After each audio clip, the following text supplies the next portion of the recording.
So just on the injured folks, the good news was that Juan Thornhill was back out there. And so and on a limited basis, we gave him some work. And we're just going to gradually ramp him up. Frank Clark is ill. He's got a virus that he's trying to just shake here. So we're working with him on that. And then Chris Jones has a slight strain in his groin, along with Pringle with a hamstring. But really, for the most part, everybody got out there and worked and did a good job with it. Some of the guys that didn't, obviously, were Thornhill and Noddy. They were both out there today, and Keys was out there doing some work too. So. And then Hamilton was limited on the work that he did. So it was good to get the guys back out and going. Hard day of practice today, a lot of hours spent. I thought the guys did a nice job. The news of having fans in the stands, 22% capacity will be in there. And I just think that's a tremendous thing for our city here on moving forward. And just like the team, and us getting together, there's going to be a certain discipline that's going to need to take place with the fans. I know they'll be ready to do that as they already have been. And then my hat goes off to Mark Donovan and his crew for the job they did of getting things prepared, checking with the specialists and experts that are involved with it, and really giving our fans an opportunity to, on a limited basis, to get themselves back in the stadium and continue to work ourselves to getting back to normalcy in due time here. So, but again, it's a good first step. So with that, time's yours. Let's go to Adam Teicher. Go ahead, Adam. Hey, Andy, how you doing? Doing good, Adam. Thank you. Good. Hey, I know you guys have known about a possible suspension for Bashaud Breeland, but the news came down today. I just wanted to ask you how you feel about your depth at corner to be able to handle that, and whether any young guys have caught your eye, and also just maybe elaborate a little bit on how good it is to have Thornhill back. Yeah, so it's good to have Thornhill back. He was limited today, Adam, but he'll keep ramping up. He sure had a good couple workouts prior to being activated again there. So we think that's a plus. As far as the young corners, we'll see. Time will tell here as we go, but we've got a good nucleus of guys, and it'll all sort out here in the next couple of weeks, and everybody's working hard and getting a lot of reps, which is good, and we should be fine there. Let's go to Sam Mellinger. Go ahead, Sam. Hey, Andy. Good to see you. I know we ask you about these spectacular throws that your quarterback makes all the time, but I'm wondering if there's plays where sort of the ball's in the air and other people are kind of waiting with bated breath. Is it going to be caught? And you're sort of like the baseball hitter that knows it's over the fence and you know that's going to be caught. Like, I'm just wondering if you've seen it enough to be able to predict it like that. Yeah. Well, I have seen it, and my advantage is I know where the guys are going and kind of what the secondary is doing. So I can normally tell when it leaves his hand whether it's good or bad, and I trust him because he's got tremendous vision. And he makes good decisions. So he's not going to do something to hurt the team by throwing interceptions. I mean, that's just not his deal. So he when he moves, he's aware of what's going on, what the situation is of the game, which all become important, down and distance, and obviously field position. Time's yours. Excuse me. Go ahead.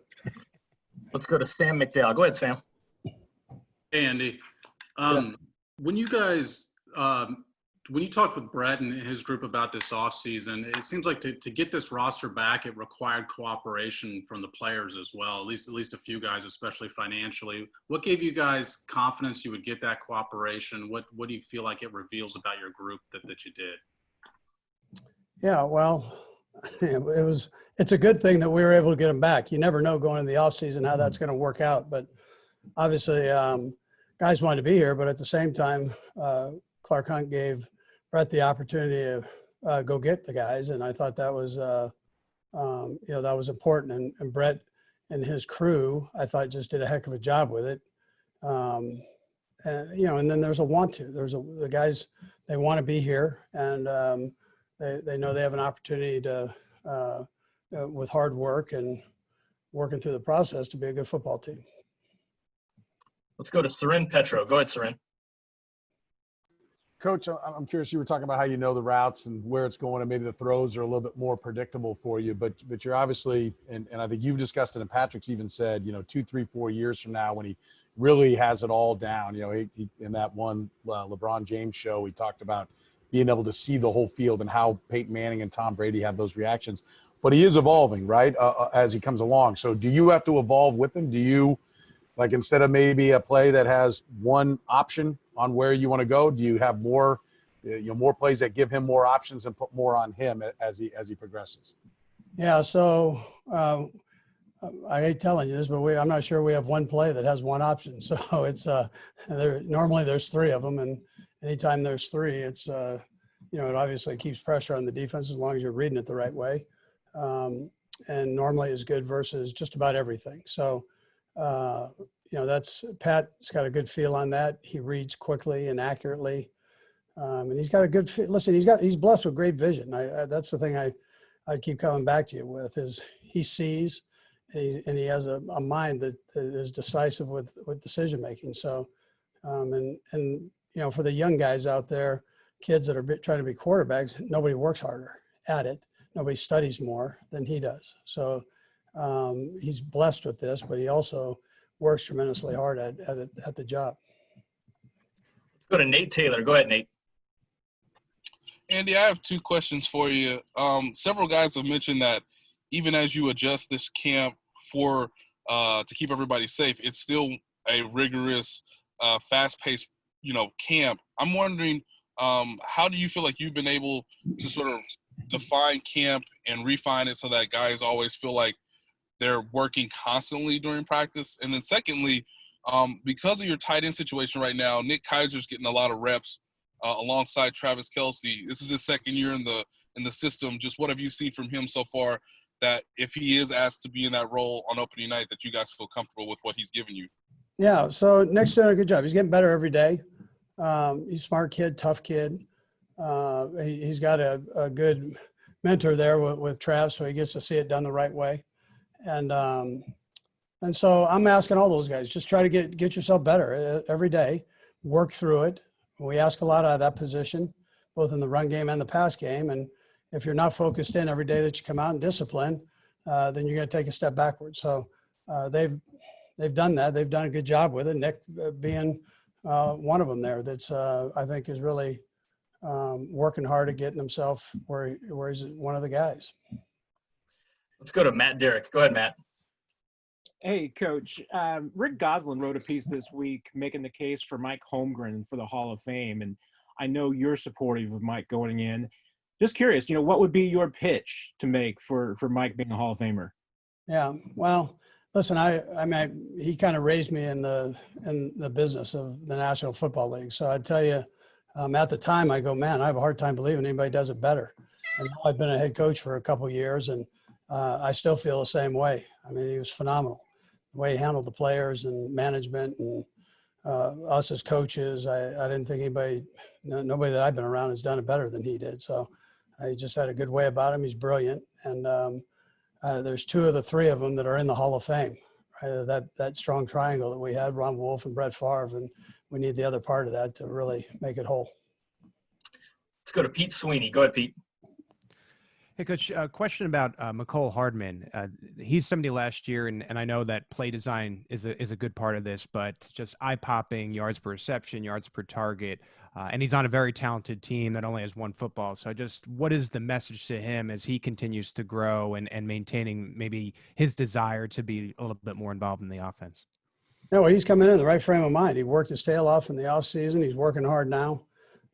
He understands all that, but he keeps working and getting opportunities. He had a couple great snaps today, and listen, he was learning last year, and now it's fit in. But he's in a group that have guys that can play. D-Rob's another one that probably doesn't get the ball enough, right? But who's very worthy of it. But again, like you said, there is one ball, and they understand it, and we kind of check our egos at the door, and we roll the best we can and keep it fast and furious. So that's how they've handled. But I've been pleased with Mecole and how he's going about his job. Let's go to Herbie. Go ahead, Herbie. Hey, Coach, welcome back from the break. Two quick questions here for you. As a follow-up to Nate's questions on the tight ends, obviously you've got Ricky Seals-Jones and Deion Yelder currently working off with the trainers. How comfortable are you with the current depth at tight end ahead of the regular season? And then lastly, it looks like you had Marcus Kemp out there today. I'm curious, what were the corresponding moves to bring Kemp back? Yeah, so I'm okay with the tight end situation as long as we keep growing. And Herbie, about the break, that's almost as bad as me saying times yours twice, but that's okay. There's not much of a break yesterday, Herbie, unless you're counting lunch. I had lunch. That was good, right? So, but listen, Marcus, having him back is great. He's a great kid, and I'm so glad that he's back now because he was playing the best football he'd ever played since we've had him here when he got hurt, and it was a shame that happened, and now he's getting a chance to come back. It looks like he's worked his tail off. We worked him out yesterday, and he did a great job with it. So he needs to get himself into football shape as he goes, but he took some reps today and did a nice job with it, and we'll just see how it goes. But we need depth at that position. You know that they're in the secondary because they do quite a little bit of running. Looks like we've got three more hands up. Let's go Steve, Sarin, and then Nate to close it out. Go ahead, Steve. Hey, good morning, Andy. With no preseason games, as you guys ramp up to full speed game-like situations, would you have a number of guys that are trying to go all out full speed to make the team? Is there a message, or will there be a message to keep your key guys safe? Yeah, well, we always try to do that because, you can be a great coach if you don't have your players. I mean, we're all in it together. So we try to keep bodies off the ground, do those things that are important, play hard and play fast. But try to, we're not taking cheap shots on each other. We're not doing that. We're trying to stay away from collisions on the back end, bodies on the ground, with the bigs and that. So, as long as, if you just watch our veterans practice, they kind of know how to do it. So I tell the young guys that. See how they do it. They're moving like crazy, but you don't see guys flopping around on the ground. Let's go to Sarin. Go ahead, Sarin. Coach, I'm curious, kind of on your the subject of your secondary, Tyrann Mathieu and his ability to do so many things, to cover the slot, to play center field, to do all that. I'm just curious, for you as an offensive guy, when a player like that, what kind of challenges does it present? And with the conversation about Breland, how much does he help cover up when you are down a couple of guys? Just offensively, your view of it, but then defensively, maybe what he brings for Spags. Yeah, well, I mean, we're using Tyrann in a couple different spots, but he easily could play corner. Not that we're doing that, but he has that kind of coverage ability, right? So when a guy comes in to play that position outside, he knows exactly what that guy has to do to work in that spot, and he's able to communicate with him. And he does that quite a bit. I mean, you hear him out there talking, and he knows everything that's going on. He's got a full understanding of what Spags wants. He's really an extension of Spags on the field. And for Steve, that becomes so important to have that guy. And so he's able to kind of get everything right in the secondary. Plus, he's got great instincts at the safety position, nickel position. He just knows how to do that. And he has great anticipation, very, very football aware on things. So sharp kid. Let's go to Nate to close it out. Go ahead, Nate. Andy, just wanted to follow up. Over the years, just what have you identified that ensures that guys practice hard in training camp so that they can be prepared for opening night? Just what have you sort of found that makes sure you get the maximum effort for guys during training camp? Yeah, well, first, Nate, I mean, normally if guys practice fast, they normally stay relatively healthy. I mean, it's when somebody's not doing that, and then somebody trips over somebody, falls down, and then you got a problem. I mean, that over the years, you see those things happen. So it's important that the guys are moving and trying to move at the same speed. And then it gets you prepared. We don't condition after practice. That's not what we're doing. We're not lining up and running sprints. So I ask them, listen, condition during practice. We'll keep you watered down so we're not playing the no water game. We try to keep them hydrated and ready to go. But we know in games you got to be ready. No more important than this year. I mean, you got to go into a game and without any pregame or a preseason game. So you got to keep your tempo up and get yourself sharp. And the guys believe that. So, they fly around. They remind each other, which is important. And so the coaches don't really have to do it. The players can give each other a heads up on, let's go. I mean, it's time to roll. You're a little tired. Let's go. Coach, we appreciate you. Thank you. Okay. Thank you, guys. Appreciate it.